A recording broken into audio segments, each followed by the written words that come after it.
Okay, good evening. Welcome everyone to the Orange County Clerk of Court's Legal Matters Forum on probate, wills, trusts, and estate planning. We were waiting for everybody to connect in on our Zoom platform. We are also actually carrying this webinar this evening on our Facebook page. So we also had to connect there. So thank you for joining us. If you're joining us on Facebook, I'm Dane Weister, the Communications Director here at the Orange County Clerk of Courts. Thank you for joining us. We hope you find the information tonight that is provided to you to be very helpful. We do this as a free service to the community from the Clerk of Courts. During the presentation, you'll actually be able to submit questions you have through the Q&A function you see at the bottom of your screen. There's an icon down there. You can click on that, just type in your questions. And towards the end of this webinar, we are going to answer those questions verbally. We'll go through them, provide answers once our presentations are completed. There'll also be a survey to fill out at the end of the webinar. In addition to our Zoom platform, again, we're broadcasting on our Facebook page, and we'll be posting this recording actually at a later time on our website and on social media channels for future reference. So without further ado, let me introduce to you your Orange County Clerk of Courts, Tiffany Moore Russell. Tiffany? Thank you, Dane, and hello, everyone. I thank you all so much for being with us today. We know this is a timely and critical topic to discuss in today's environment. This webinar discussion will take an in-depth look at the probate process and help provide you with information regarding your legal rights. One of my office's strategic outreach goals is access to justice.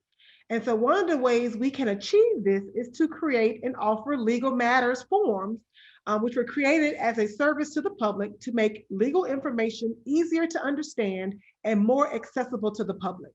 So these forms are designed to give our citizens more access to justice and access to information they have the right to know.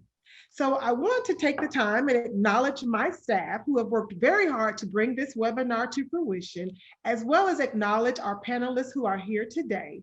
First, I would like to acknowledge our communications and community outreach staff who usually puts together the structure of this forum and all the technology elements to this forum. But I also want to acknowledge from my office, the Probate Mental Health Operations Manager, Lisa Donnelly, Tamika Brown, the Assistant Operations Manager, and Jessica LaBelle, Operations Support Coordinator, who you will hear from later tonight. From the Elder Law Center of Curson and Fuller, Attorney Tracy Zanko. She's a Florida Bar Certified Elder Law and VA Accredited Attorney. From the law offices of Lizandra C. Randolph, Attorney Lizandra Randolph opened her firm in 2012 and practices primarily family law, personal injury, and probate. And lastly, from court administration, we have the Honorable Judge Lisa T. Munyon to bring the judicial perspective from the bench. So again, thank you all for taking the time to be with us this evening. And we thank our panelists for coming to this evening to share their valuable legal information with all of you. Thank you all so much, and back to you, Dane. Great, thank you, Clerk Russell. And so if you've just joined us or you're still joining us, or you connected as soon as we began, you don't need to raise your hand or try to use that function. Again, questions, just put them into the Q&A box that you see at the bottom of your screen. So let's get right into the heart of our legal forum here. First up, we have Attorney Tracy Zanko, who will cover wills, trusts, and estate planning, the estate planning process. She, as you heard, is a Florida Bar Certified Elder and VA Accredited Law Attorney, and Tracy is the current chair of the Elder Law Committee of the Orange County Bar Association. Tracy, take it away. Hi, good evening to everyone. Thank you so much to the Clerk of Courts for organizing this. I only have 20 minutes tonight, and I'm going to try to give you a really great overview of estate planning. And I apologize if I speak a little quickly. I am originally from New York, but hopefully tonight that will be an asset. However, I will try to be clear. I'll have the slides up, and just please let us know if you have any questions. I'd be happy to answer anything that I can answer at the end. So I want to start by talking about the 5 important documents that we think everybody should have in their estate plan. And one additional document is a trust document that I'll talk about later. It's kind of an alternative option for some people. So the first document I want to talk about is the power of attorney. Then we'll talk about the healthcare surrogate, the living will, the declaration naming a prenatal guardian, and then we'll get into last wills and testaments and trusts. So the first document that I would say everyone should have if you're 18 or over would be a durable power of attorney.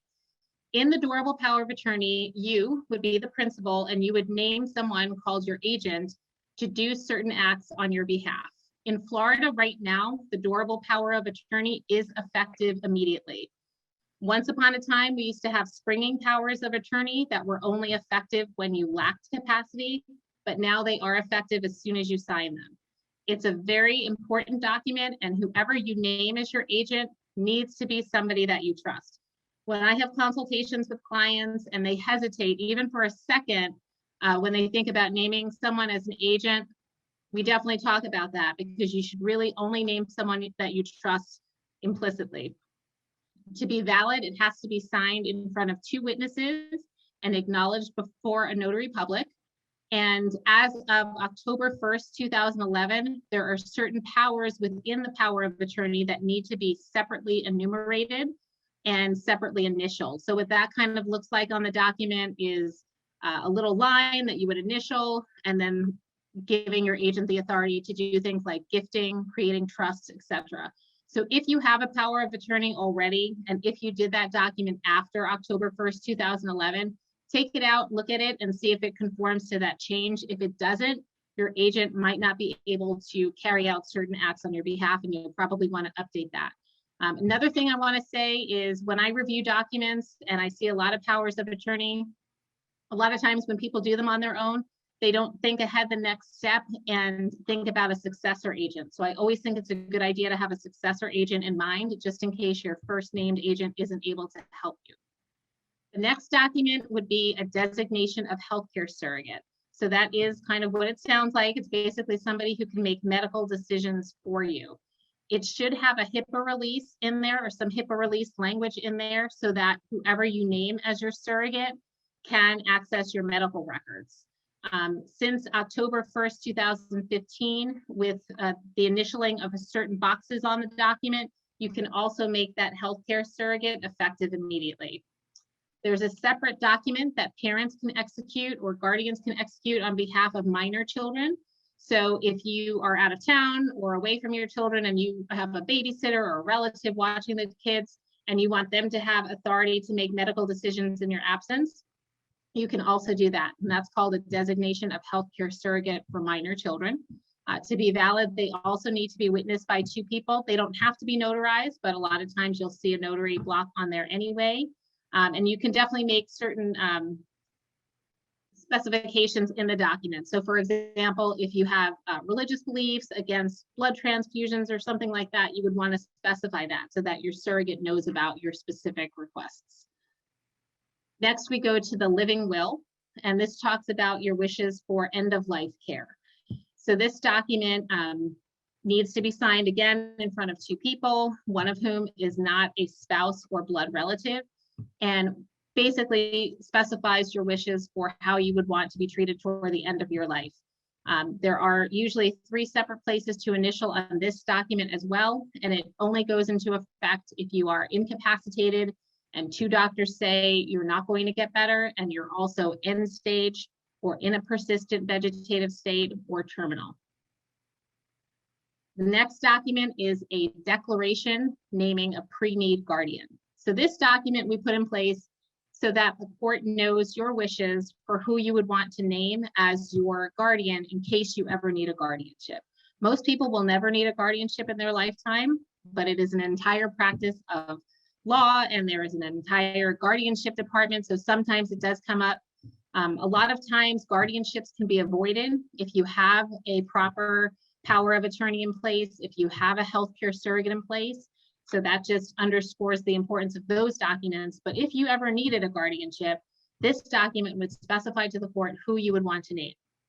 I think this document is especially important if there is somebody you want to exclude from serving. So let's pretend you have 2 children. Let's pretend you have a daughter and her husband is always kind of talking about your money and what's going to happen if something happened to you and you're a little concerned about that person, he or perhaps your daughter might be people you would want to specifically exclude on that document. And if the people that you name to serve as your guardians are otherwise qualified, if you ever needed a guardianship, the court would be able to appoint those people for you. Then we go into the last will and testament, which is very relevant to a discussion of probate that we're going to have later tonight. This document sets forth your instructions for how your property should be distributed after you die.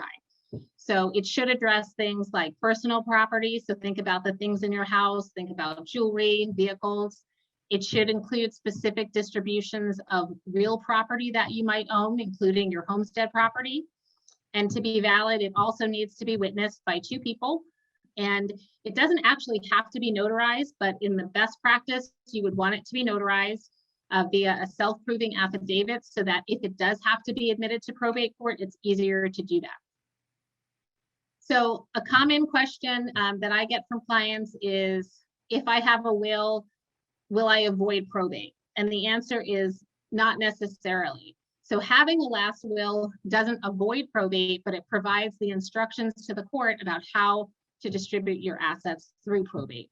So it's still good to have it, but it's not necessarily going to avoid probate. And probate, what we're talking about tonight, is the process where that last will and testament that you've done is proved in court, assets are gathered, debts are paid, and the estate is distributed to the beneficiaries as you specify in your last will.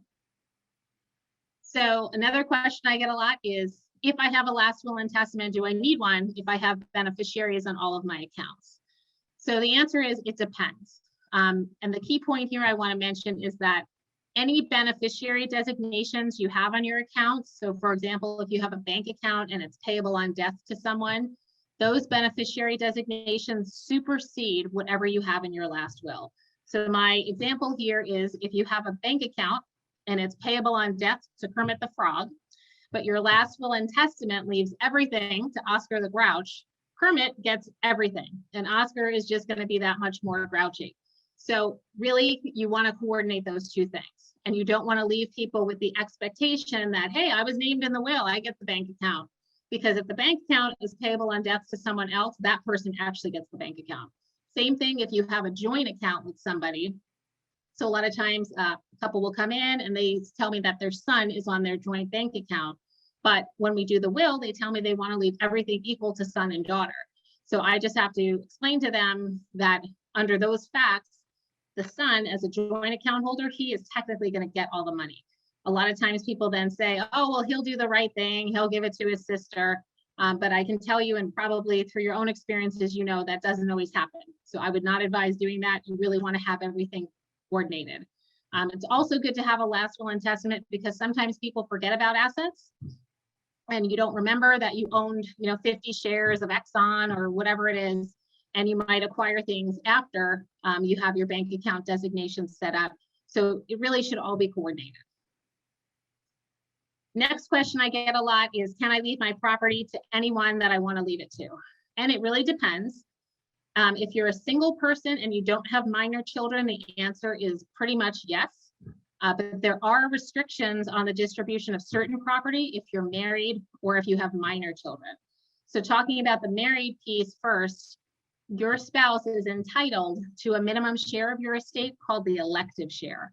That's a whole chapter in a lot of books and a whole course in law school. But basically, the elective share statute in Florida right now says that your spouse is entitled to a minimum of 30% of your elective estate. That elective share can be waived. And sometimes when we have a situation with a second marriage or a third marriage or anything like that, spouses do waive those elective share rights. But that's what you would want to do if that's your intention. You don't want to just not include your spouse in your will and assume that that's going to prevail, because the bottom line is, if you pass away, your spouse has that right unless he or she has waived that right. Related to that, we talk about the distribution of your homestead property, your house, where you live. So Florida has very special benefits regarding the homestead property. And when it applies, it's important to know the nuances there. So your homestead property, where you live, We're talking about up to 160 acres if you're outside of a municipality, or a half acre if you're within a municipality. There are restrictions on what you can do with that property if you are married or if you have minor children. If you're single and you don't have minor children, you can tune out for a minute. But if you're married and have minor children, they have certain rights to that homestead property. So even if in your will you said, let's say I'm the only person on the deed to my home, let's pretend, and I just don't want to leave it to my husband, and I think that's going to be sufficient, it won't be sufficient. So it would be an invalid devise. So if you are married and you have those minor children, the only person you could really leave that homestead to would be your spouse. They have certain rights. The idea is that once upon a time, there was a concern about protecting that home for, at the time, it was for the wife and for the children. There were concerns about what would the husband do if he, went to town and bet the farm, so to speak. So the law wanted to protect the family. And so there are some restrictions. Beyond that, there is great creditor protection for that homestead property if you leave it to people who are within your class of heirs. So those are the people who would otherwise inherit your property through the laws of intestacy. So basically your relatives. If you wanted to leave your house to somebody who is not within your class of heirs, for example, a best friend or somebody like that, you would want to consider some other planning for that homestead property, such as an enhanced life estate deed. Not every state has that deed as an option. Florida does. Sometimes it goes by the name Ladybird deed. So if that pertains to you, if that's your situation where you want to leave your house to someone other than a relative, basically, and you want to keep that house from going through probate, an enhanced life estate deed might be something you think about. Are there special considerations if you have minor children? Yes. So we talked about some rights that minor children have in the homestead property. But beyond that, in Florida, minors cannot inherit significant amounts of property. Otherwise, they would be subject to a guardianship of the property. So a lot of times in those circumstances, if you're wanting to leave money directly to minor children, you would want to have under your last will and testament a contingent trust, or you would want to have a standalone trust, but we'll get there in a few minutes. So the contingent trust would basically specify someone who would be the trustee, and that person would manage whatever funds you leave to those minor children until they reach a certain age. So the minimum age would be 18, and then you can go up beyond there, and you can have certain specifications on the use of that money if you wanted to. And the benefit there, again, is that it avoids a guardianship of the property of those minor children. If you don't do this type of planning, those children, that property would be subject to a guardianship, and those children will obtain legal rights to that property, usually at the age of 18, which for some people, if it's a significant amount of property, that might just be too much all at once. Another thing that comes up with children and sometimes with spouses is the need to do special planning if that spouse or that child is a special needs person.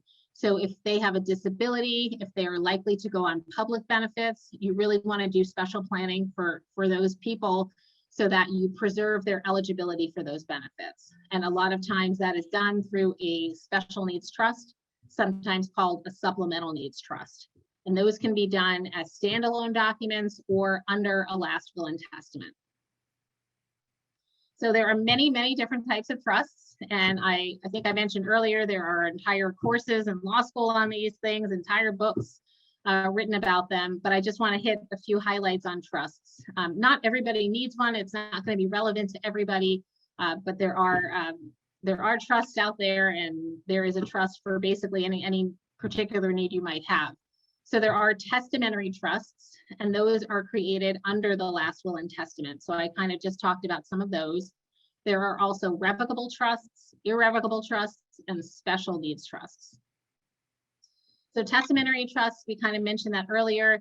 They are written into the text of your last will and testament, and they're created and funded through the probate process.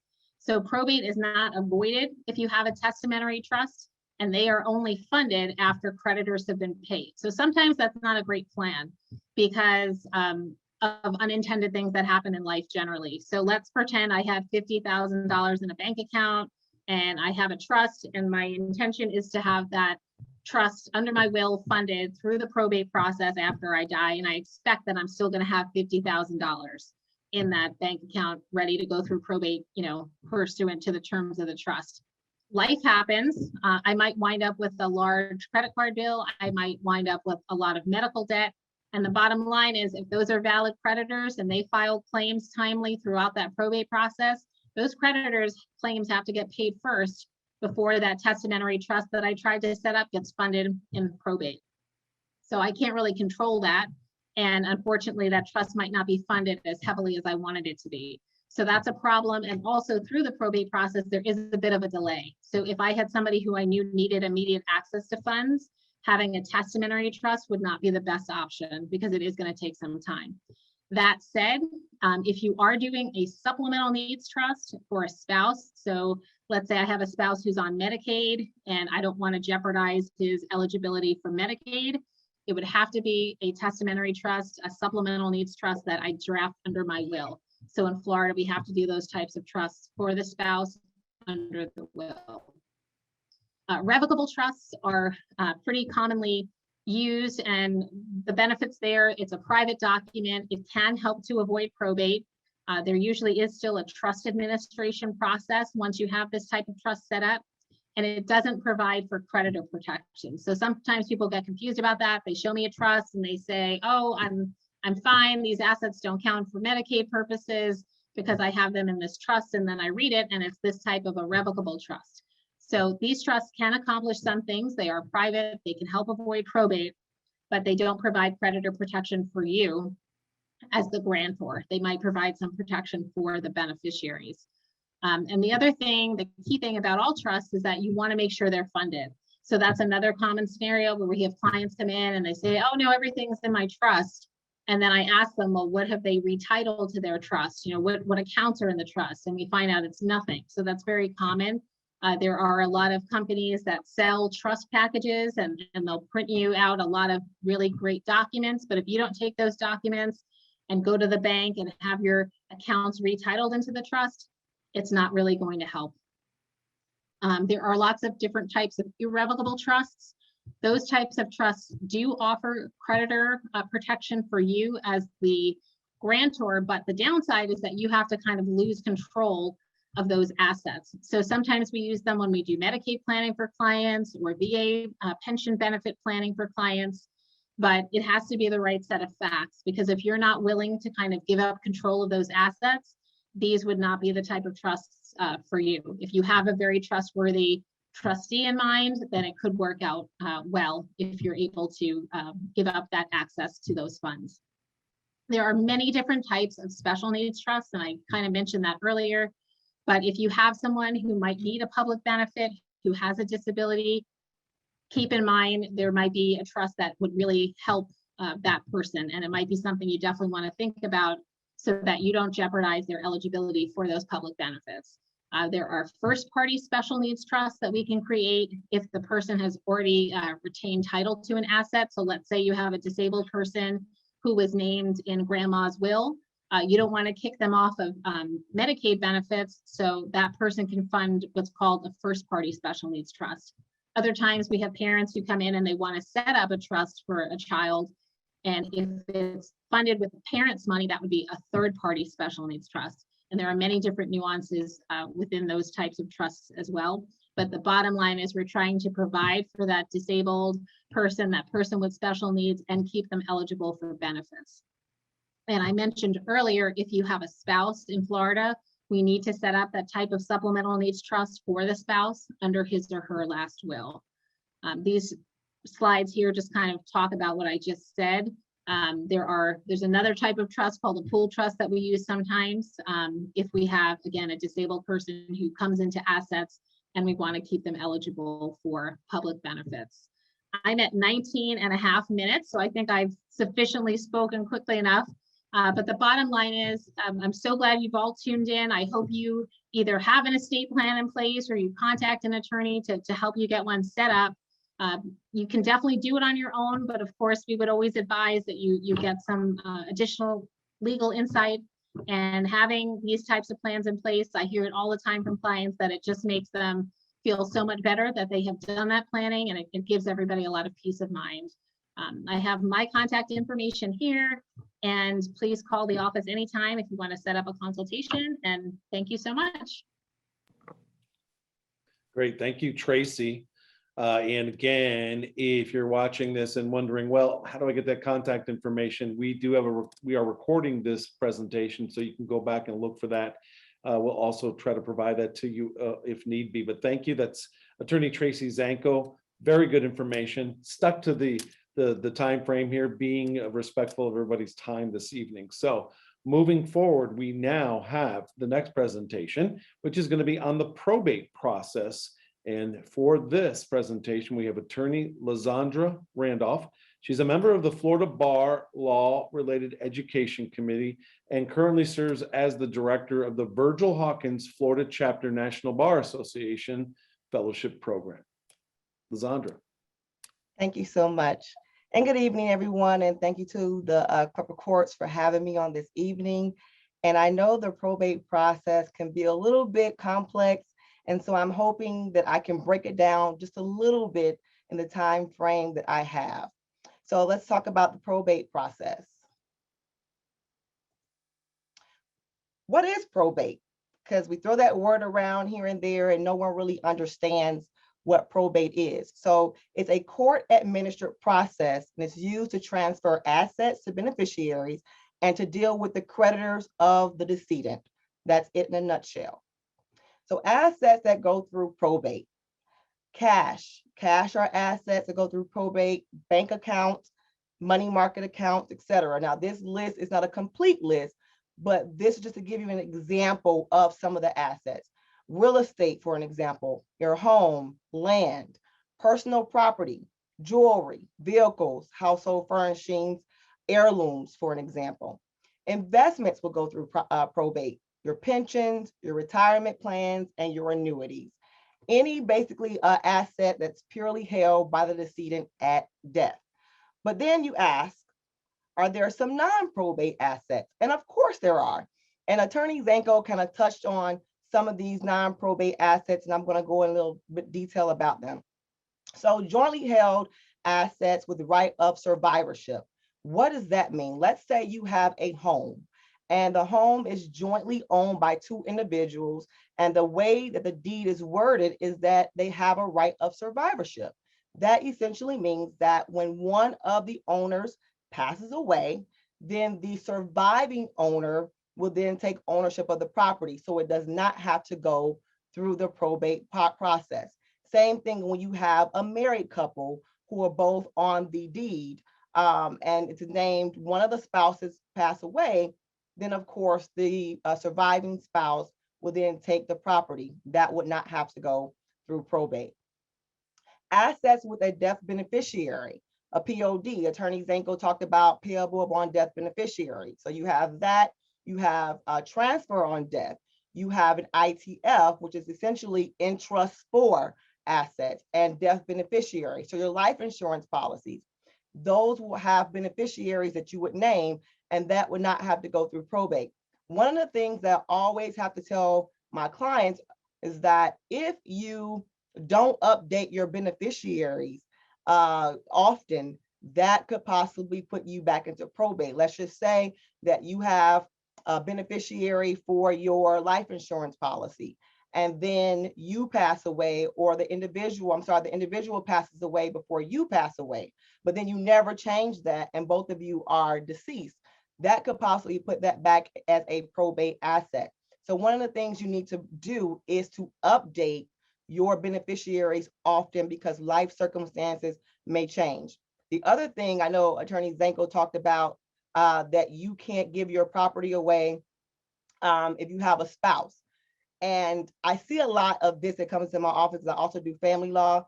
I may have an individual who come in and they've been married for, let's say, 20 years, but they're estranged. They haven't talked to each other. They have not communicated or anything like that, but they're still married.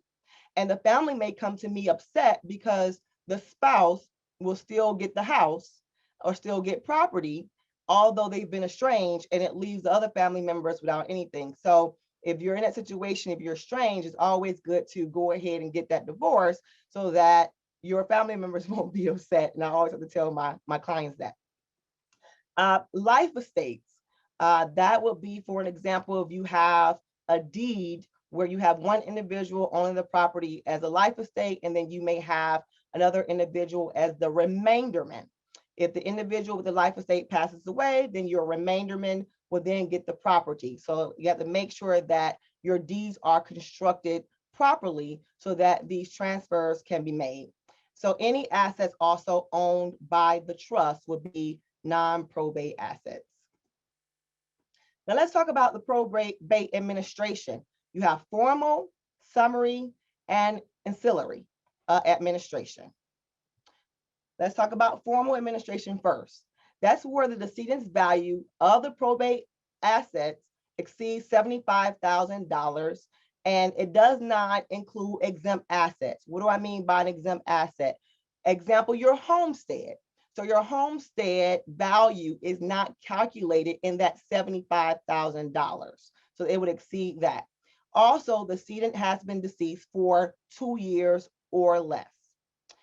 In a formal administration, you would have to file your petition for administration, and then you would have to petition to have the last will and testament admitted into probate if there is a last will and testament, and I'll talk about that in a few. You have to have the petition to have a personal representative appointed in a formal administration. A petition to determine homestead property. So if the decedent had a home that was homestead, you still would need to make sure you file a petition to determine that, so that it'll protect you also from creditors, which we'll talk about a little bit later. And in a formal administration, you have to give notice to creditors. You have to give notice to any heirs or beneficiaries. Also, in a formal administration, you have to take inventory of all of those assets that the decedent owned at the time of death. And any of those assets, if you have to deposit those into a restricted depository, let's say, for an example, we talked about cash as being one of those assets. If the decedent had cash, you would need to, in a formal administration, open an estate bank account and place those assets or that cash into that particular bank account. Pay income and estate taxes, if any. And through the process, you also have to pay the debts or the creditors of the decedent. You make distributions to the beneficiaries, and then you have to make a final accounting, and then you would close the estate. And that's kind of it in a nutshell. I want to talk a little bit about the personal representative, because I have clients that come into my office, they're concerned about who's designated the personal representative in a will. And so I just want to make sure that everybody's clear on how the personal representative can be appointed, because they have to be qualified. Number one, it has to be a resident of Florida, 18 years or older, not have been convicted of a felony, and have the mental and physical capacity to perform all the duties. But there is also a way that a non-resident can be personal representative. If there's a legally adopted child or adoptive parent, if there's a direct blood descendants, for an example, parent, grandparent, adult child, a spouse, sister, brother, blood relative, or even a spouse of a person otherwise qualified, and that's usually an in-law. So if you have an individual who lives, let's say, in the state of California and the probate action is in Florida, you cannot have a friend be your personal representative because they're not a blood relative. So you would need to make sure that when you designate someone in your will, as Attorney Zanko stated, or when the court will appoint the personal representative, they would look at these different things. The duties of the personal representative, and I love the little picture that I put here on the slide, because I think the personal representative is kind of the superhero of the estate, because they have a lot of duties. And I want to make sure that I touch on these duties, because a lot of people are named as personal representative, and when they find out that there's a lot involved with carrying out an estate, they no longer want to be personal representative. So it's very important to speak to the individuals that you want to appoint to be personal representative, that they're able and willing to carry out these particular duties. So some of the duties would be to identify, locate, and secure assets. You have to ascertain the value of those assets, and you will have to file an inventory with the court of those assets. You need to identify all the heirs of the estate, identify and pay or object to creditors' claims. You can file tax returns, pay federal gift and estate taxes, pay expenses of the estate. You would need to distribute the assets to the heirs. And that's mainly what the personal representative responsibilities are in a nutshell. There are some other things, like if you have to file suit, the personal representative can file suit on behalf of the estate. When letters are given to the personal representative, letters of administration, then that personal representative can talk to the banks or mortgage companies on behalf of the estate. So there's a lot of different things that a personal representative can do, and it's very important that they carry out these particular duties. Summary administration. Summary administration is where the decedent's value of probate assets does not exceed $75,000, or, that word is important, or the decedent has been deceased for more than 2 years. Why is that important? Because oftentimes you may have an individual who has passed away, let's say 15 years, and their estate may be more than $75,000, and that's of course excluding exempt property, then you can still file your summary administration. Okay, a will, however, if you have a will and the will specifically states that the estate has to go through probate, then I'm sorry, you can't do summary administration. You're going to have to follow the valid will and take it through formal administration. Just in formal administration, the summary administration, you have to file to have the will admitted to probate if there is a will. You have to have the petition to determine homestead filed if that is applicable as well. Now, the difference in this case, rather than the formal administration, is that in summary, no personal representative is appointed in summary administration.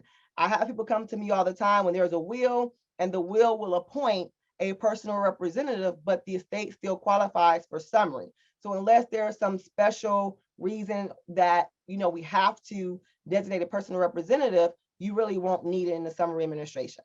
You still have to give notice to the creditors, and you would do your distribution of assets to heirs. Normally in a summary administration, assets will be ascertained. You already know what the assets are. And there are some times you may miss an asset, but normally you've ascertained all the assets, and you've also ascertained all the heirs before filing the summary administration. A lot of time in your formal administration, you may have heirs that you don't know about, or certain assets that you still need to ascertain. And so therefore, a formal administration will be better so that the personal representative can ascertain those assets. Let's talk about the last will and testament. That has to be admitted into probate. And in order for it to be admitted into probate, it has to be a valid will, meaning it has to meet those legal formations that Attorney Zanko talked about earlier. It also, when you file it, there has to be no objections from interested persons. Let's say, for an example, no coercion or no fraud, or the decedent was actually competent at the time that it was signed. At that point, then the court will admit that will into probate. Just for a side piece of information, the will should be deposited with the court in the proper venue, of course, within 10 days of receiving information that the testator is deceased. So you want to make sure that if you have the will, go ahead and file that will so that everyone is going to put on notice that there is a will in place. That will help prevent a lot of different issues moving forward. Testate versus intestate. Testate, the decedent had a valid will at the time of death. So when someone says they died testate or intestate, testate, the decedent had a valid will. If the person dies without a will, it's called intestate, and you have to go through these different processes. But why is that important in the probate process? Well, the decedent's valid last will and testament determines who the personal representative of the estate will be, as long as that person is qualified. And Attorney Zanko talked a little bit about the personal representative and it being appointed in the will. If the decedent dies intestate, meaning without a will, or the last will and testament lists an unqualified person as personal representative, then the court is going to have to appoint a personal representative. What does the court look at in order to determine who will be that personal representative? Well, first, they will look at the spouse. Then the court will look at the person selected by the majority of heirs. So if you have 6 heirs, for an example, and 4 of those heirs are in agreement with, one person being the personal representative, then the court will go ahead and appoint that person the personal representative. And the third thing is the heir nears in degree of relationship. It's also important when you're determining where things will go in terms of beneficiaries. So the decedent's last will and testament determines how the estate assets are distributed. If the decedent dies intestate, meaning without a will, the assets will be distributed according to the intestate succession laws. And what is intestate succession? This is just kind of an overview. So spouse, it will go to your spouse and your children. There are some nuances there when it's coming to spouse and children and marriage, and if you have the same children in the marriage, things of that nature, but I won't get into that now, but there's some nuances there. Then the court will look at parents, then the court will look at adult siblings, grandparents, aunts and uncles, adult relatives, and then to the state.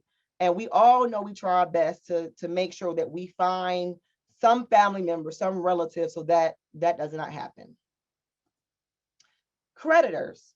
And I want to make this very clear because I have, sometimes clients come to my office and wondering, do I have to pay creditors out of my pocket? So if I'm a petitioner, is it my responsibility to use my own money to pay creditors? Or if I'm the person representative, do I have to pay out of my own pocket? And no, the creditors will be paid from the estate, from any liquid assets, of course, not the exempt property, but the liquid assets that may be available in that particular estate.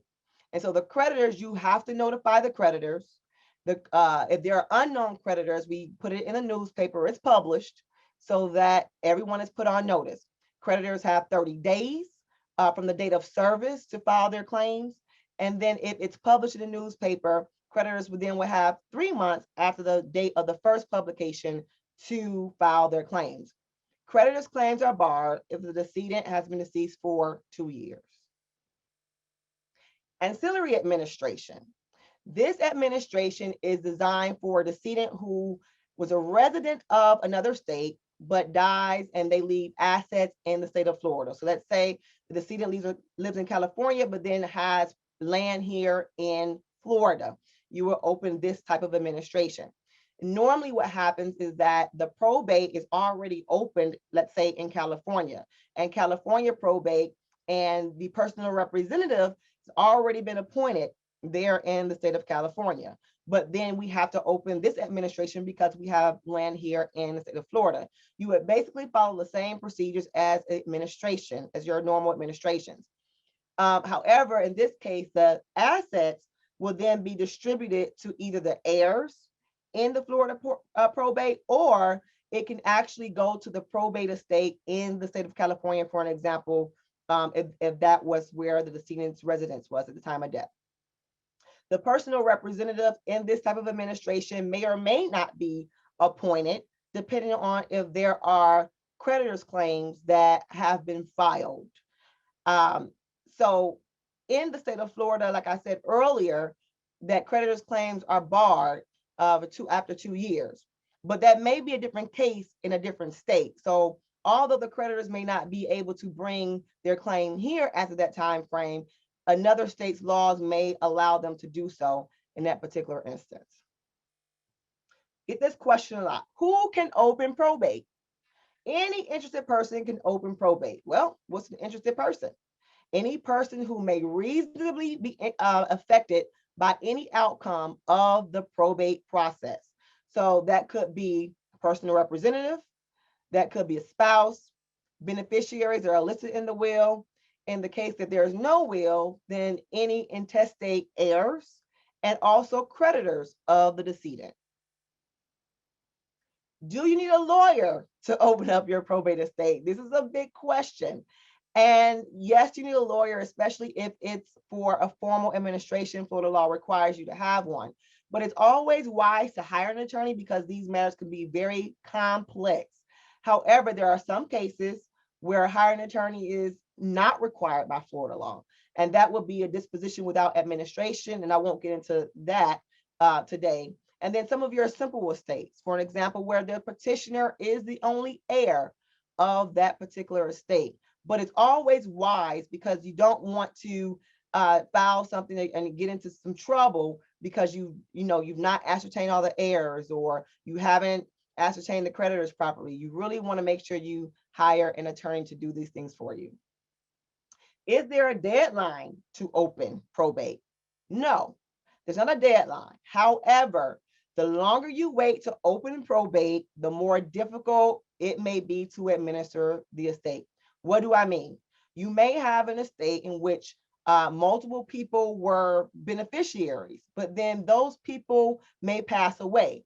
So then you're stuck with having to open multiple estates in order to figure out where the assets should go. Also, it's harder to ascertain all of the heirs. So it's a good idea to go ahead and open up these probate estates so that you won't have this difficulty. And that concludes my presentation. If you need more information, here is my contact information that you can jot down. And also, as mentioned, I am the director for the Virgil Hawkins Florida Chapter National Bar Association Fellowship, where we offer pro bono services to individuals who cannot afford the representation. And so if you qualify, we can provide to you free legal services. And this is that contact information here, and someone will certainly get back with you. And I hope that I've kind of put everything in a nutshell for you and given you some insight into the probate process. Thanks. Great, thank you, Attorney Lizandra Randolph. Great information, great summary on the probate process and available resources. Now, we've been getting a good amount of questions in on our Q&A function there. So we're going to be answering your questions verbally at the end of the presentation. So if you put in a question, stick with us. We're going to get to those questions and answer them verbally as we go along. And if you do have a question, just click on that box down there that says Q&A. Okay, up next in our forum is our probate mental health operations assistant manager, Tamika Brown, and operations support coordinator, Jessica LaBelle, and they're here to share with us the clerk's probate filing process here at the Orange County Clerk of Courts. Tamika?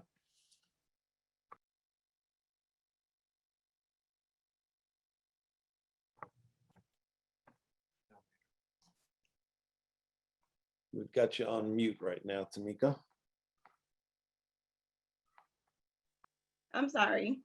The main role of the clerks in probate, our main role is to be the keeper of the record. Our main job is we intake and update new cases. And what I mean by that is once the cases are filed, we put those cases into our case management system and we give it a case number so that that case can be followed by that case number. We intake and update these cases from attorneys and also pro se litigants. We also verify that the attorney has filed the needed paperwork by doing a review of the case and the documents filed. We then will send these findings to the judge via our share file. We are also responsible for processing statement of claims that are usually filed by the creditors. What case types are included in probate?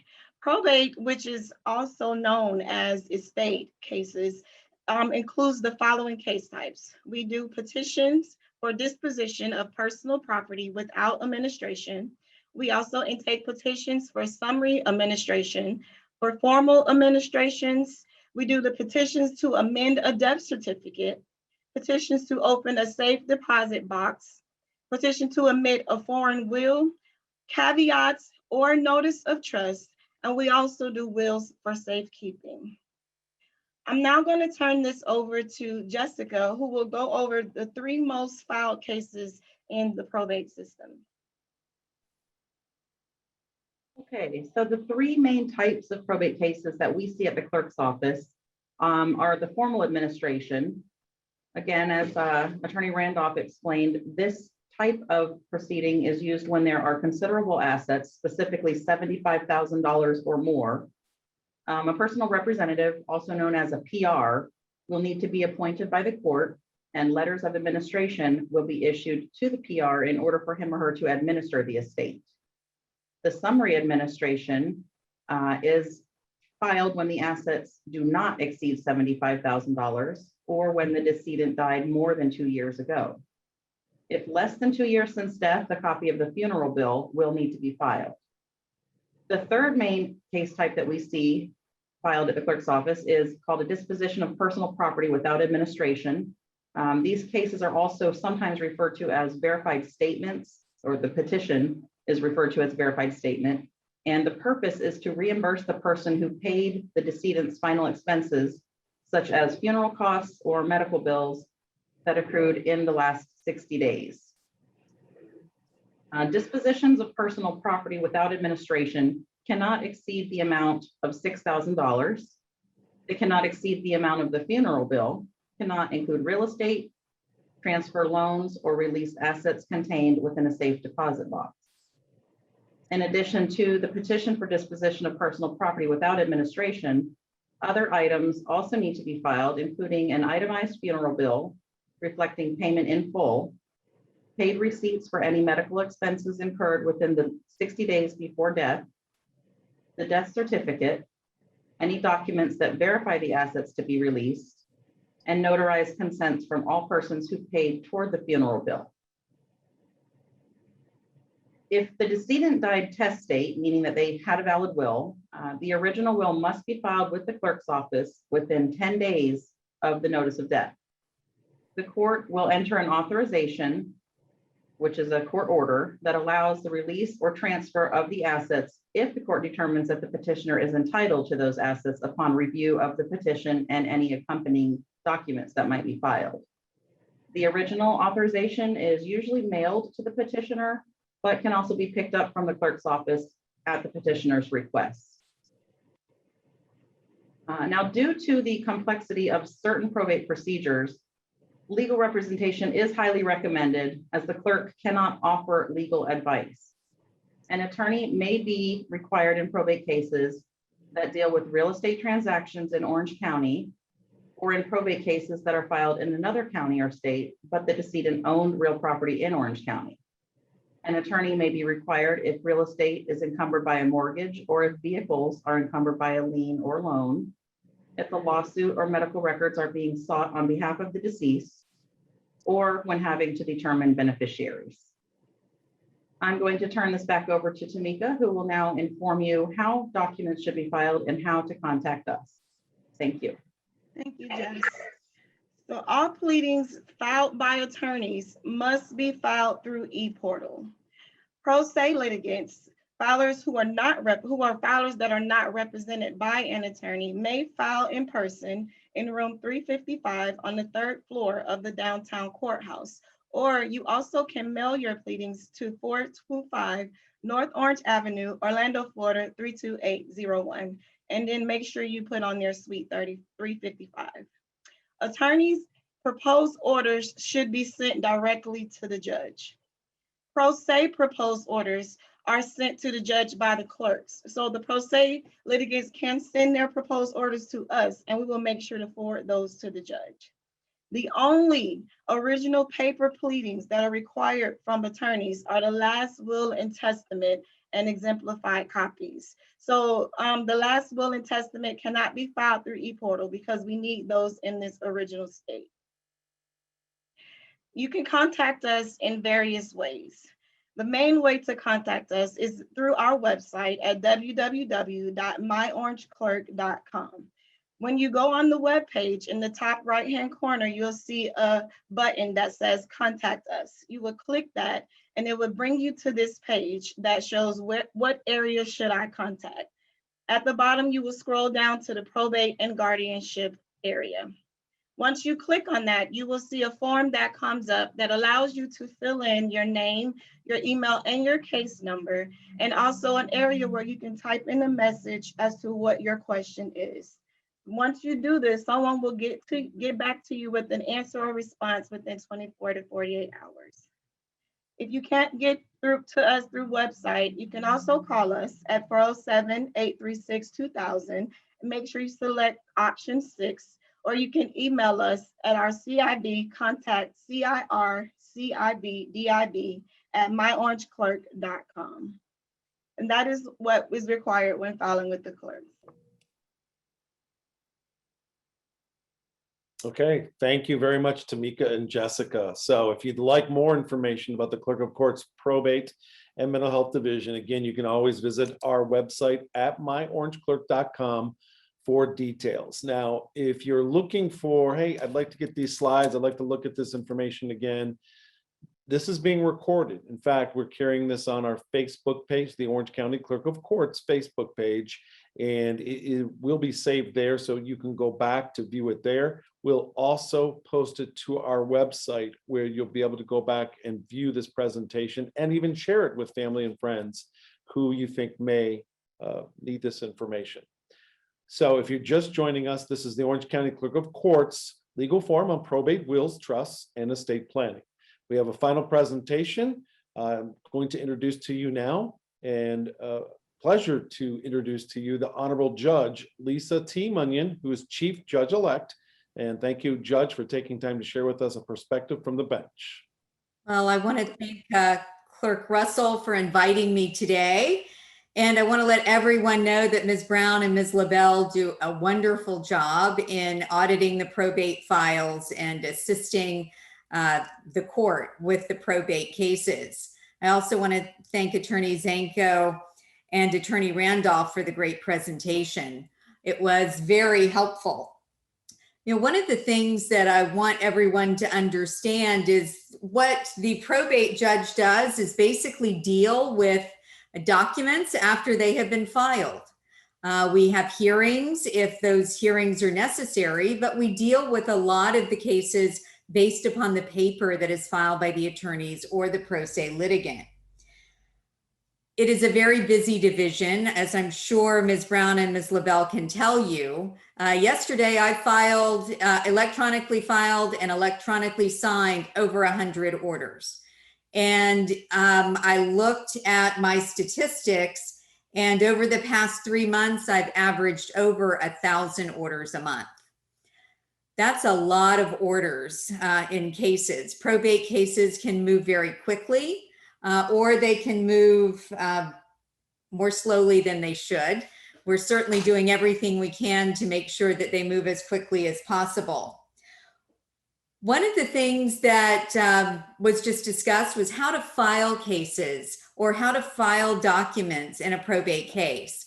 And you can certainly file them in paper at the clerk's office or by mail, but you are also able, if you want, to file them electronically through the statewide e-portal, just like the attorneys do. And the advantage to doing that, if you're technologically savvy enough to get on a website and sign up for an account, is that when the court rules on something, you will get the order back by email as soon as the judge enters it, just like the attorneys do. You won't have to wait for the order to come in the mail. And many people really do appreciate the convenience of that service. If you go to the website of myflcourtaccess.com, that's MYFL Court, COURT, access, ACCESS.com, and you look at the top of the page and go over to the help section, there are training videos that can assist anyone in signing up for the portal, both lawyers and self-represented litigants. So I would encourage you that if you want to get your documents back from the court right away, that you sign up and file things through the portal so that you can receive the orders via email. I do want to encourage you, just as Attorney Randolph did, to, if you can, hire an attorney to deal with these cases. They can be very complicated. And the cases have a lot of minute detail that one needs to pay attention to. So it can be very difficult for a pro se litigant to figure out exactly what it is they need to do and exactly what they need to file. Now, there are forms available online for those that wish to represent themselves. However, those forms are typically not free, and they're not bar forms or court forms. They are created by lawyers who sell the forms to others to use. I certainly, don't recommend, if you can afford to hire an attorney, that you represent yourself. You would be better off to hire someone to deal with it, someone that knows what they're doing. And I am going to be available for questions, just as the other panelists are. And I will turn it back over to Mr. Weister with regard to the questions. Great, thank you, Judge. Yes, Judge Lisa Munyon, who is our Chief Judge-elect. Thanks for great insight from the bench. And so, yeah, we're going to get right to the questions. We actually have about 22 questions that have come in. So if you have one, just submit it right there at the Q&A box. So jumping right to that, the first question we have is, how do I put my house in an enhanced life estate deed? As I understand, that will avoid probate without setting up a trust. So who on our panel would like to try and answer that one for us? One of our attorneys. I can answer that. So as Attorney Zanko also talked about the enhanced life estate, you would need to have someone, preferably a licensed attorney, to construct the deed for you, because if it's not constructed properly, it may be objected to in the probate process. So you want to make sure you have someone construct that. And once you do have a proper deed, yes, you can have a life estate, and then again, someone who's designated as the remainderman in that particular deed. But it has to say specifically in that deed that it is a life estate and that the individual that you want to give the property to is the remainderman. And I would echo that it is important when you're dealing with deeds to real property that they be done precisely and correctly. So it is important that an attorney review or prepare the deed, because you could have a very difficult time selling the property in the future if the deed is not done correctly. There will be title issues, and you'll simply have to deal with it in a lawsuit to clean up the title if you don't do it correctly at the beginning. Great, good information. Our next question: how can I make a will for myself and my family without a lawyer or not spending a lot of money to do it? I think I should take this opportunity to promote Lizandra and her affiliation with the Virgil Hawkins Fellowship, because any kind of pro bono opportunities that are out there, those services are available for free if you qualify. The Orange County Bar Association also has an attorney pro bono system, so attorneys are available to help you on a pro bono basis. There are, of course, outfits either online, there's LegalZoom, there's Rocket Lawyer, and those are all do-it-yourself types of systems. But the problem is you don't know what you don't know, and you won't know why it's more important to select one option than another option and what those consequences might be. So if you are eligible for it, I would definitely seek pro bono help, and Orange County Bar Association or Virgil Hawkins might be two really great places to look. And I will tell you that what happens when there is an issue with the will and there are adversary proceedings, then I'm having to try to interpret language in a will that may not be clear and concise. And yeah, there are many times when wills that are drafted by non-lawyers or even by lawyers that don't do probate work have inconsistencies in them or contradictions in them that make them very difficult for the court to interpret. Okay, great. Our next question, this might be for you, Tracy, as well. Why ever indicate a pre-need guardian? If you have your agents and successor agents defined, you should never need a guardian. The courts in Florida routinely dismiss family and install their third-party guardian. What obligates a judge to honor the documents you are suggesting? So the pre-need guardian basically would create a rebuttable presumption. So the person you name is more likely to be appointed than a third party, than a professional guardian, as long as they are otherwise qualified to serve.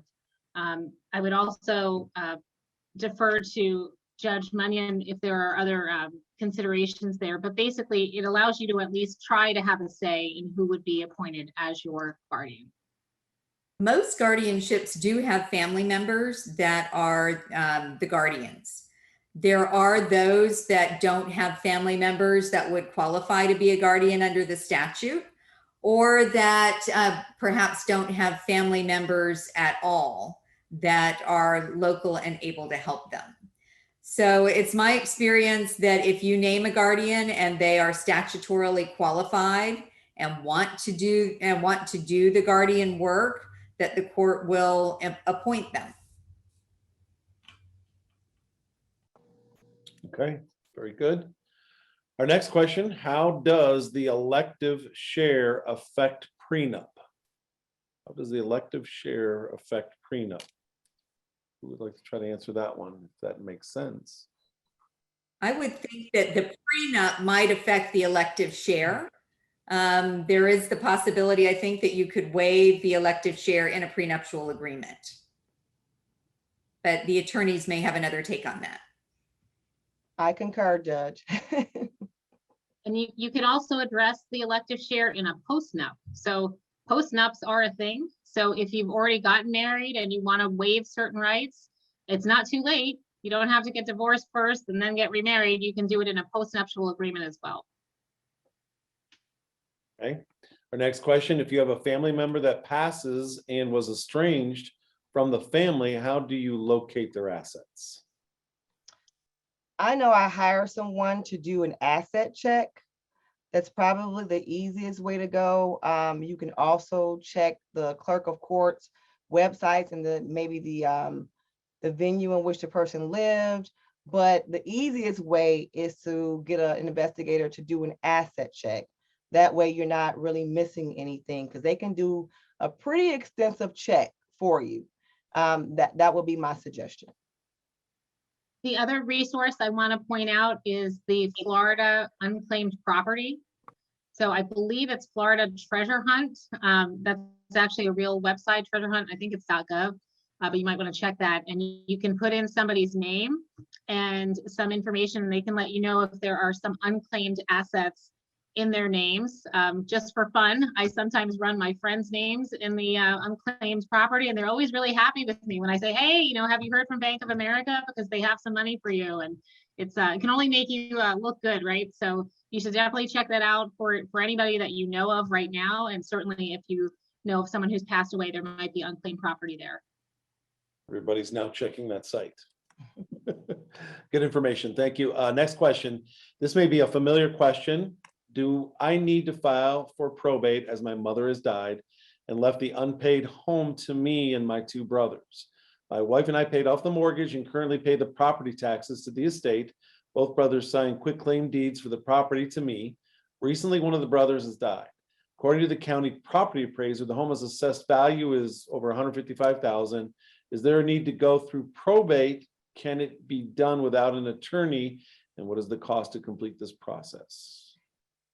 I would suggest, yes, you go through probate, especially if the home is deeded in the mother's name, because you can't, as Judge Munyon stated before, you may have some title issues. So, and you may not be able to do anything with it. So you definitely need to file for probate. You're saying that someone else also passed away. So it looks like it can be complicated.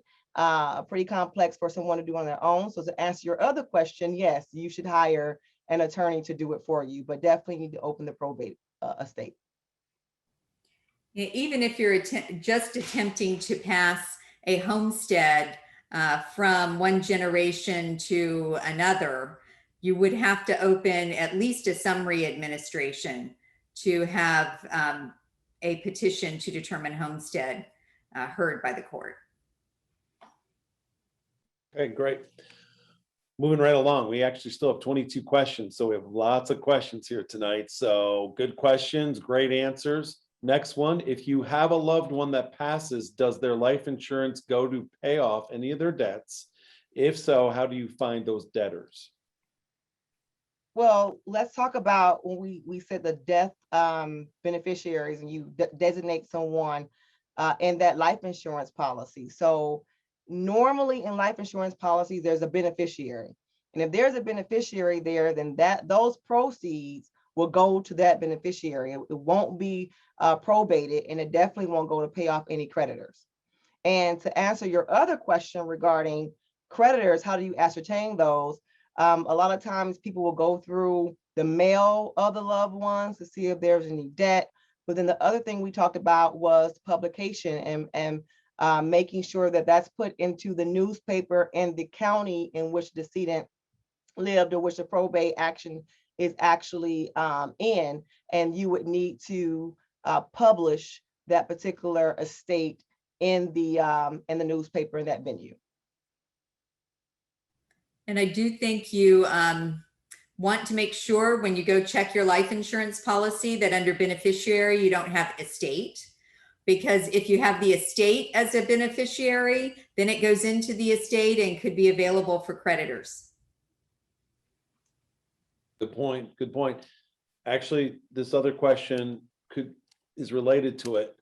Do you have to run an advertisement in every state the individual lived in, or just the one they resided in, to notify debtors? So that goes back to what I was saying, where the probate estate is opened, then in that venue, that county is where we normally run the publication. Now, other states, I can't speak on that, but state of Florida, that's where you would publish. The other thing I want to point out there is that you have a duty to notice reasonably ascertainable creditors. So if you have a reason to think there's a debtor out there somewhere, some institution, but you're not certain, but it's pretty reasonable, you can probably get at that information. You have a duty to notice them directly. And then publication is put in place so that anybody you're not aware of has an opportunity to potentially file a claim in the estate.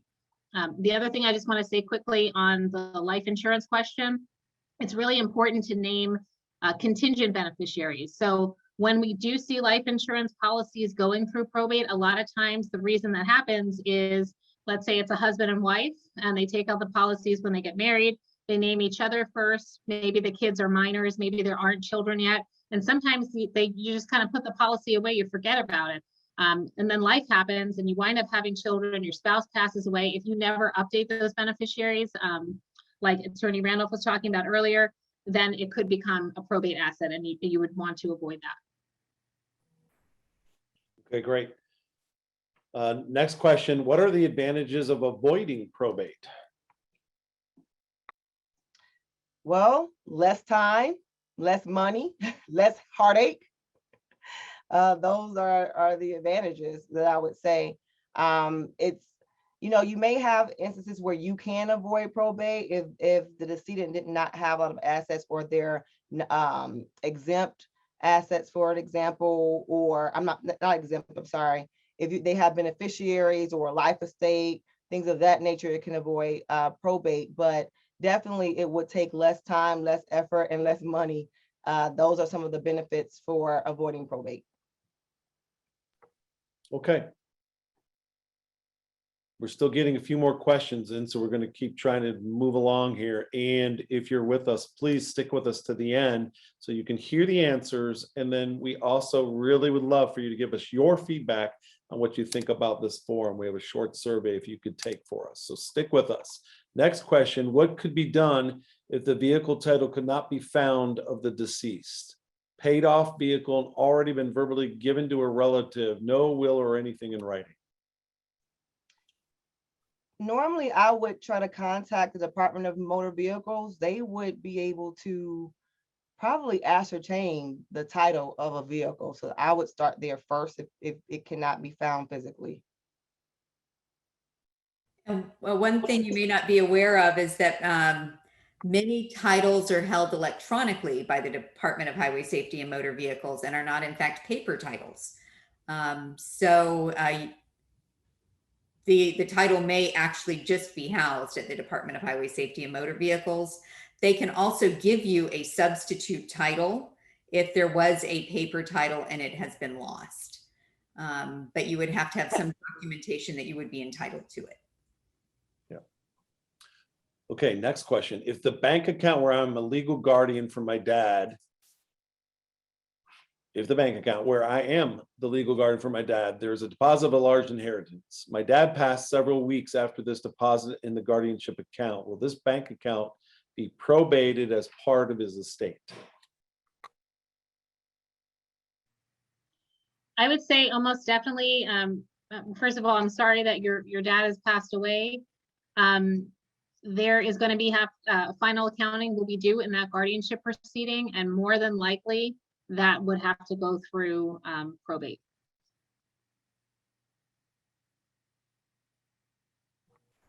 As we saw in your presentations before, it would take a trust, correct? And a specific trust to keep that from going to probate, if I understand correctly. If it was a guardianship context, that might not work. Okay.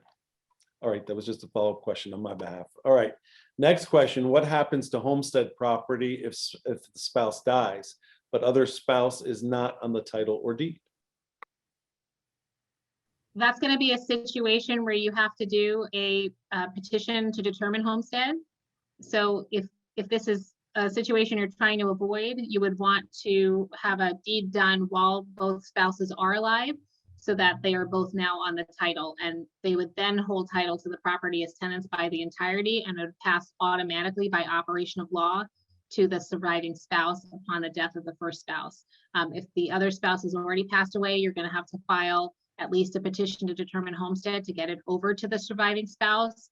And depending on if there are other assets in the estate, as Judge Munyon said, it might just be a summary proceeding. Okay.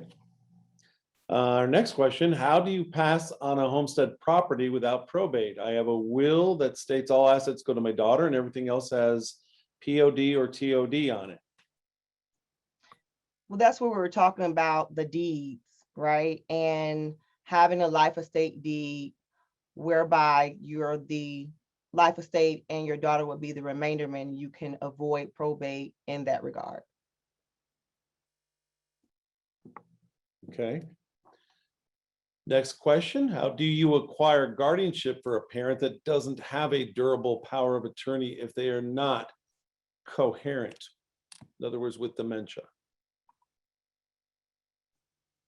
I think that would just be a process of filing a petition for guardianship with the guardianship division.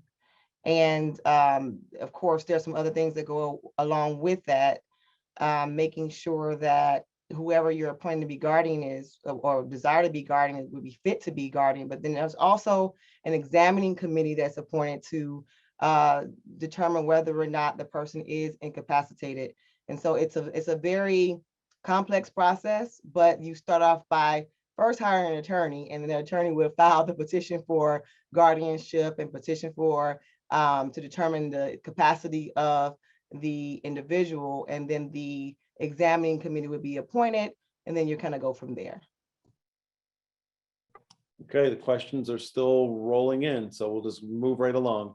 Do I have to file a ladybird deed, or could I just file it away and have it executed after my demise by my personal representative?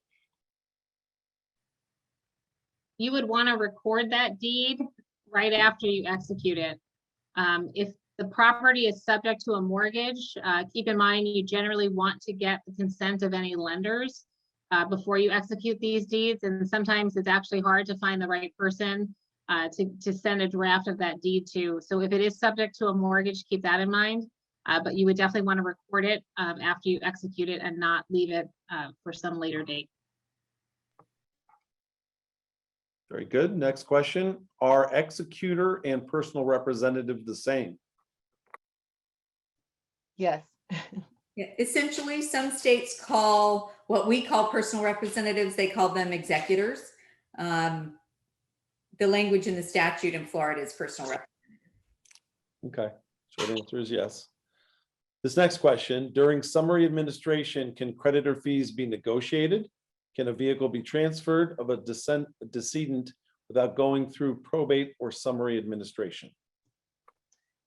I would say that a lot of creditors probably won't talk to anyone regarding the decedent's personal matters unless there's a personal representative appointed.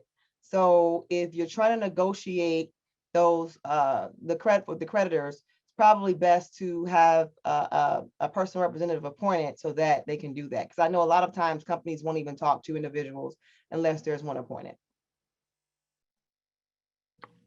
Very good. Our next question. During summary administration, can creditor fees be negotiated? Can a vehicle be transferred of a decedent without going through probate? Oh, that was the question. I'm sorry. We already answered that one. Next question. What do I do if I filed timely for funeral expenses against someone's estate and never got any response from the estate? They died intestate but had assets. Well, I know if there was a personal representative appointed, then that person would be responsible for handling any type of creditor's claims. And I also know that the court, in summary administrations, they don't like to enter orders unless you tell them that you have a plan to pay creditors and what that plan usually is. So I'm not certain why that happened, but I can tell you that the court is pretty good with looking at the documents and determining whether or not they're creditors and asking, okay, so what are you going to do with these creditors' claims? What plan is there to pay the creditors? Same thing with the personal representative. Okay, this next one is a question for Judge Munyon. You're being asked, why are power of attorney documents never honored in most probate guardianship cases? Well, powers of attorney, and the attorneys can correct me if they disagree, they end at the death of the individual. So they really wouldn't be viable in the probate. There wouldn't be a reason for us to look at them in a probate most of the time. If they're not honored in a guardianship, it is because powers of attorney are very specific documents that have very specific requirements under Florida law. And if they're not done precisely correctly, then they are not enforceable. And also the court can determine that the individual may need a little bit more in-depth care than what the power of attorney may give. Because the courts are very, they look at it as though they don't, if there's a power of attorney, they do ask the question, what's the need for a guardian if there's a power of attorney? So there's something there that the court will look at to say, no, there's something needed more than this power of attorney. Okay. Our next question, are these procedures similar in other counties in Florida? I assume meaning everything we're talking about here, doesn't matter what county you're living in, same procedure. And most of what we're talking about is simply Florida law. So it would be the same all over Florida. What assistance you can get in an individual county from pro bono organizations will change. And the role of the judge in the clerk's office may change slightly, but it's, I think, pretty uniform across the state. But the attorneys practice in more than one jurisdiction, so they could probably answer your question a little bit better. Yeah, thank you, Judge. Our next question, what kind of lawyer would you need to hire? Ask what is their specialty? In other words, what specialties do you need for these different procedures? I would say generally you would be looking for an estate planning attorney if you're doing those documents like a last will and testament, a trust, a power of attorney. Estate planning would be the specialty. And most elder law attorneys kind of additionally look out for supplemental needs trusts and for Medicaid planning. So depending where you are in that process, elder law attorneys also generally do the estate planning and probate, also guardianship work. And then some family law attorneys also do some estate planning. So definitely check out the website because every lawyer does it a little bit differently. But generally speaking, if you're looking for documents to be drafted for the type of estate planning we've been talking about, it would just be an estate planning attorney. Okay. Our next question, if you have a family member that has been estranged and they pass, what legal obligations do you have? There is a small life insurance policy, less than 15,000, set up for burial. Well, you saying what obligations? I wouldn't say you necessarily have an obligation. Everyone, you may choose not to file a probate action. It really depends. But I think when I went through the list of who would file the probate action would be any interested person. So if you know that you may have be a beneficiary of that particular estate, go ahead and open the probate. If there's a creditor, go ahead and open the probate. And I think that if there are any, assets that need to be distributed or the titles need to be transferred, it's always wise to go ahead and open that estate if you know of the beneficiaries. Let's just say that, your child is the beneficiary of the estate and no one else seems to be opening the estate, then you go ahead and you do that for the benefit of your child. So it really depends. A lot of people decide, I don't want to deal with it, I don't want to bother with it, and so they don't. But a lot of people, if they have an interest in that probate estate, they'll go ahead and open it. Okay, our next question is, what are the repercussions of not having a will or trust, etc.? I would say the main repercussion is just that your wishes for how your assets would be distributed after you pass away might not be honored the way you had envisioned it. I only had, I think, once in I don't know, about 6+ years of somebody telling me they didn't want to do a will because I don't care what happens to my money, I'll be dead. I think only one time somebody said that. Fair point. So really, we set these things up for the people that we're leaving our assets to. So if you want to make it easier for those people, then you would want to do this type of planning, especially again, if they are minor children or they are special needs individuals. You want to make things as easy as possible for them.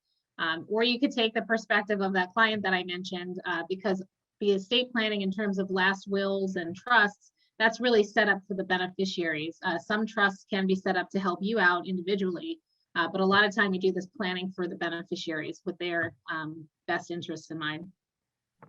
And I want to piggyback on that because a lot of people don't think about this. You may be involved in different organizations, church or what have you. I know I love my church. I love my organizations. And I may want to leave something when I pass on to my church and organizations. And if you don't put that in a will, that won't happen. And a lot of people don't think about that. So please consider doing a will, especially if you have other organizations you're involved in your church that you would love for them to have something when you pass. That's a good point. And this is a related question. How can I obtain a will without going through an attorney, or at least what is the minimum cost? Similar question we've had before.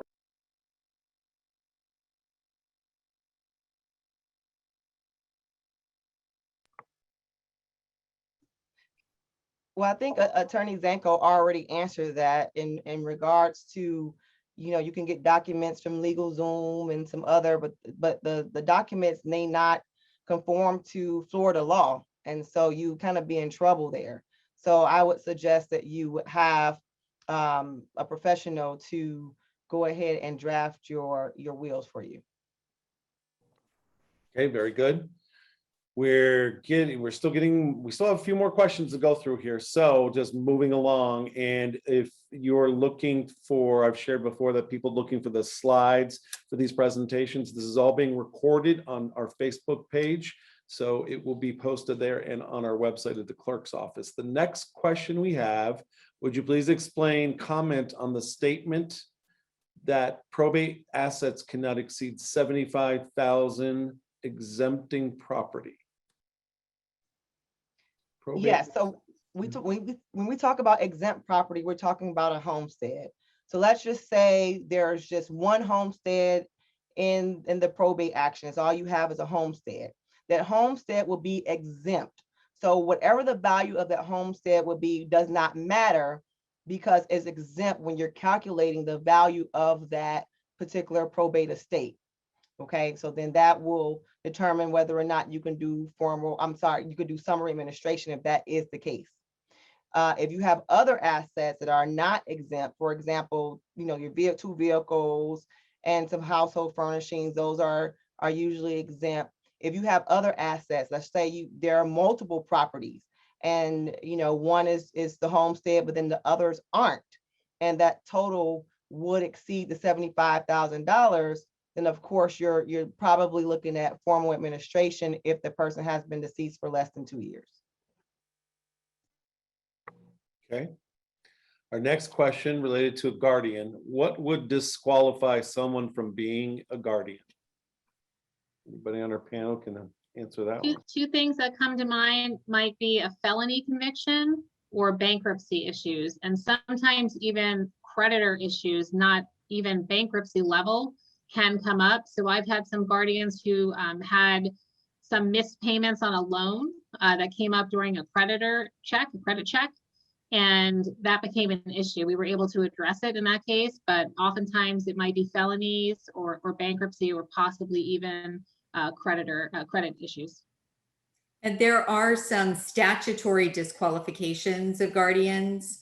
Of course, the conviction for a felony is one of them, or if the proposed guardian is incapable of discharging the duties because of illness or incapacity, if they have been convicted of any type of abuse, abandonment, or neglect of a child, or had some other judicial determination that had occurred, they would be disqualified. There is an entire list in the statute of disqualifications of guardians.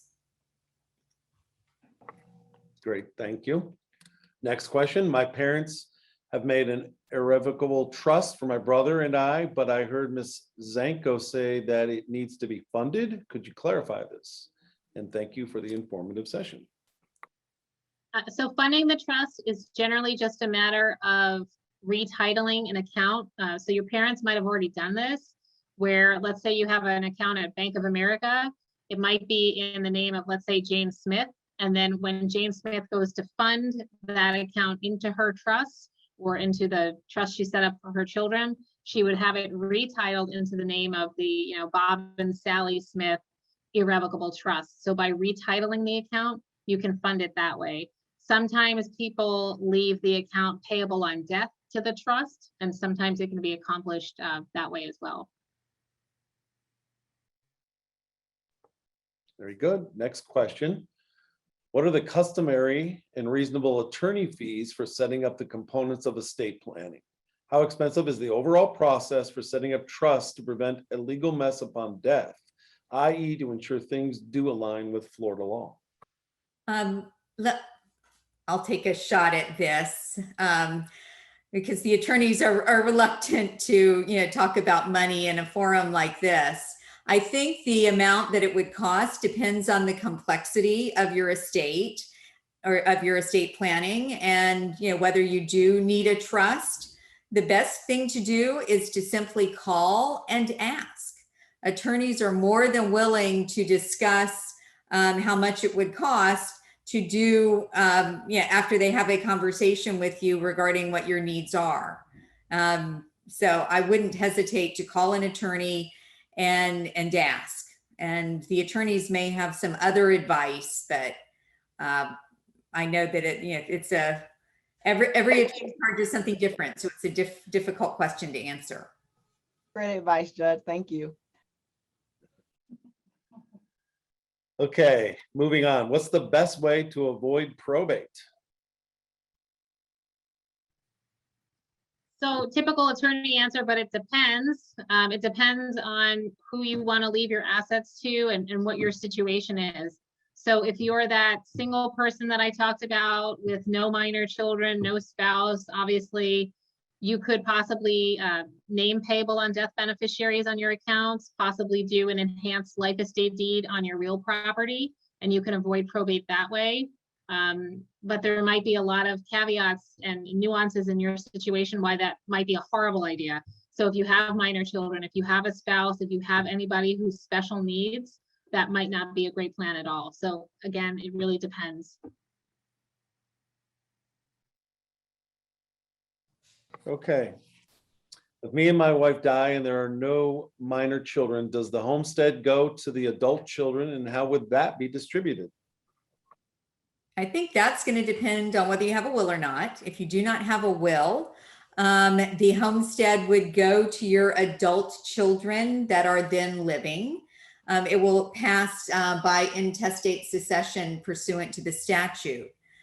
If you have, if you had 4 children and 3 of them survive and the one that's deceased has children of their own, then it gets a little bit more complicated, because that quarter of the interest in the homestead that your deceased child would be entitled to would then be divided among that child's children or your grandchildren.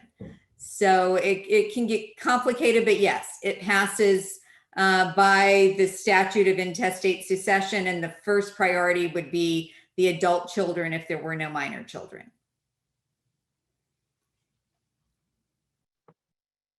Okay.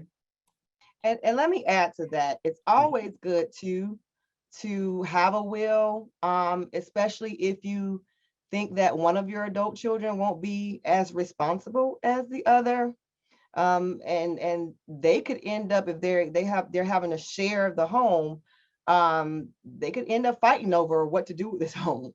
So it could create a lot of stress and turmoil. So just think about your family dynamic.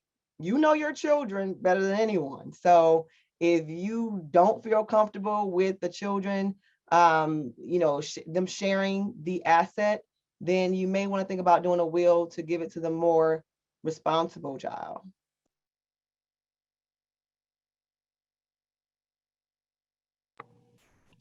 Okay, if a family member is indigent and has no assets, is there anything that the family needs to do legally? Indigent. Probably not. One thing I would say I hear on occasion is if you have a family member that's indigent and they passed away, but they had creditors, sometimes the creditors will call and try to get someone that's not legally responsible to pay the debt to actually pay the debt. And as long as no one else has signed on to that credit card with the indigent deceased relative, then it's not anyone's responsibility to pay that debt. Okay. Next question. Can a creditor put a lien on your home after one spouse has passed away? If it's a homestead, then no. That's what we were talking about with the exempt property. So, I mean, and of course, there's some other things that may happen where a lien is required, but normally the creditors cannot attach to your homestead property. There's some exceptions. Yeah, just on those exceptions quickly, usually the only entities that can get at your homestead property, if it's otherwise left to an heir, such as a spouse or to children or other relatives, usually it's only going to be obviously a lender. So if you have a mortgage, they have an interest in your home. If there's a construction lien, if there's a tax lien, and HOAs as well. So when I meet with clients and there's a homestead property, but it's subject to a mortgage or it's in an HOA governed community, we always talk about, keep paying those taxes, keep paying those HOA fees, because those are entities that might try to lien on the homestead property. Okay. So this next question or comment is based on power of attorney. And so it is, so power of attorney documents are useless, correct? Yeah. They're useless, but. Absolutely not. They are very useful. I have power of attorney documents. When my son went into the military, he granted power of attorney so that I could deal with some of his accounts stateside. They are very useful documents if they're done correctly and used correctly. Okay, thank you, Judge. Next question, if I'm a beneficiary for an investment account, but not a beneficiary in a will, where does the investment money go? That was my Kermit the Frog hypo, which might have got glossed over. I might have been speaking too quickly. But basically, the beneficiary designation supersedes the will.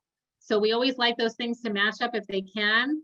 But if not, my Kermit the Frog hypo, which I'll repeat, is if you left a bank account to Kermit the Frog, but the will says you leave everything to Oscar the Grouch, Kermit the Frog gets the money.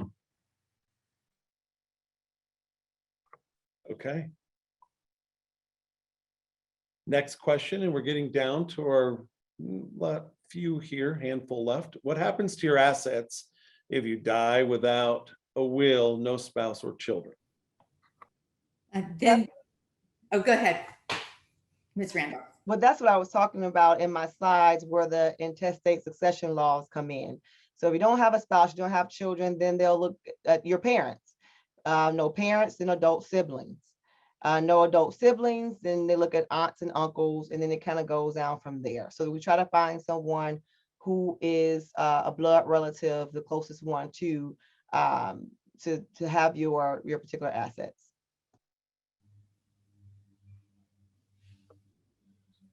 Yeah, everyone's heard that story about the unknown rich uncle that died and you surprisingly got money.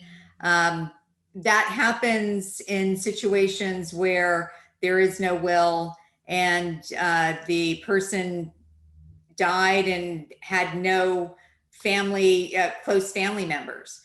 There are companies that do searches for heirs for attorneys, and they find, cousins and aunts and uncles and people that did not even know the decedent. And those people might get a share of the estate. So, that does happen. I see it probably a couple of times a month. Okay, thank you. All right, our next question. If the only assets are cash and POD accounts, no homestead, no other assets of value, is there a requirement for the will to be filed with the court, or can a family member simply dispose of decedent's property at goodwill? So there is a Florida statute that states that a last will and testament should be deposited with the court within 10 days of a decedent's passing. Most people don't know that, but now you know that. So yes, you are supposed to deposit that last will with the court to avoid things like future, contests about, what is the last will. But other than that, if there are no assets that have to pass through probate, personal property can likely just be disposed of, as you choose. And then you mentioned cash, because cash is a probate asset. So you might want to consider that as well. Okay, real good. Next question, when does a power of attorney expire? Upon death of the principal. Okay. Sometimes people also do a limited power of attorney. So if there's just one particular action that you were trying to give your agent the authority to carry out for you, such as signing one particular deed or opening one particular bank account, you can do what's called a limited power of attorney. So if you just need that person to do that one thing for you, but you don't otherwise want them to be your general power of attorney, you can do that limited power of attorney and it would terminate by its own terms as specified. But there's no time limit on power of attorney until we get to the death, correct? Death and divorce. So if you've named your spouse, that could be an issue as well, unless you otherwise specify that it would survive a divorce. Okay. All right, next question. If no will, no mortgage, and both parents are deceased more than 2 years, there is a living will and adult children. No one wants the house, but one of the adult children who's paying taxes and wants to get the house in their name. Do they need a lawyer to obtain ownership? Short answer is yes. Always get an attorney, please.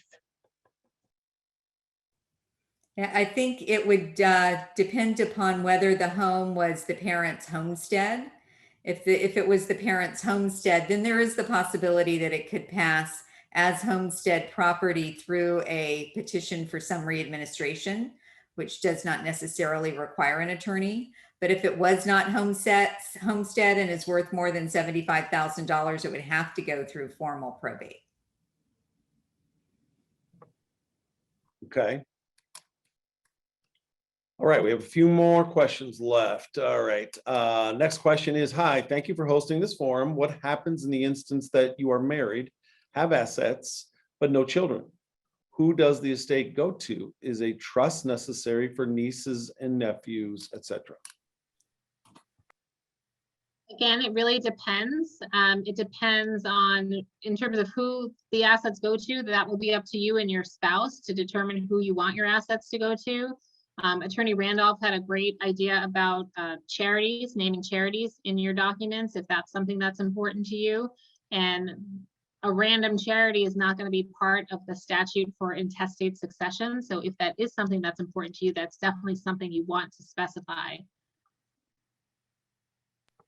Okay, good. Our next question, what is the risk, if any, when you have investments that currently are assigned to a beneficiary and you want to retitle the investment to a living trust? Does Florida statute require a specific form to retitle an investment to the trust? Retitling the investments are usually done with the individual financial institution. Each institution usually has its own form, and they would generally want a copy of the trust. So it's a different way to go. If you have a trust set up, usually you've done that because there are specific terms of the trust that you want honored. If you are otherwise intending to leave your assets to adults who are not special needs beneficiaries, who are otherwise good with money and you're not concerned about that, you might just want to keep it as payable on death to them, or transfer on death to them, or name them as a beneficiary. But it will depend, I guess, on your situation. Okay. Our next question, is there a time limit on a will? If a will is 10 years old, is it still valid, for example?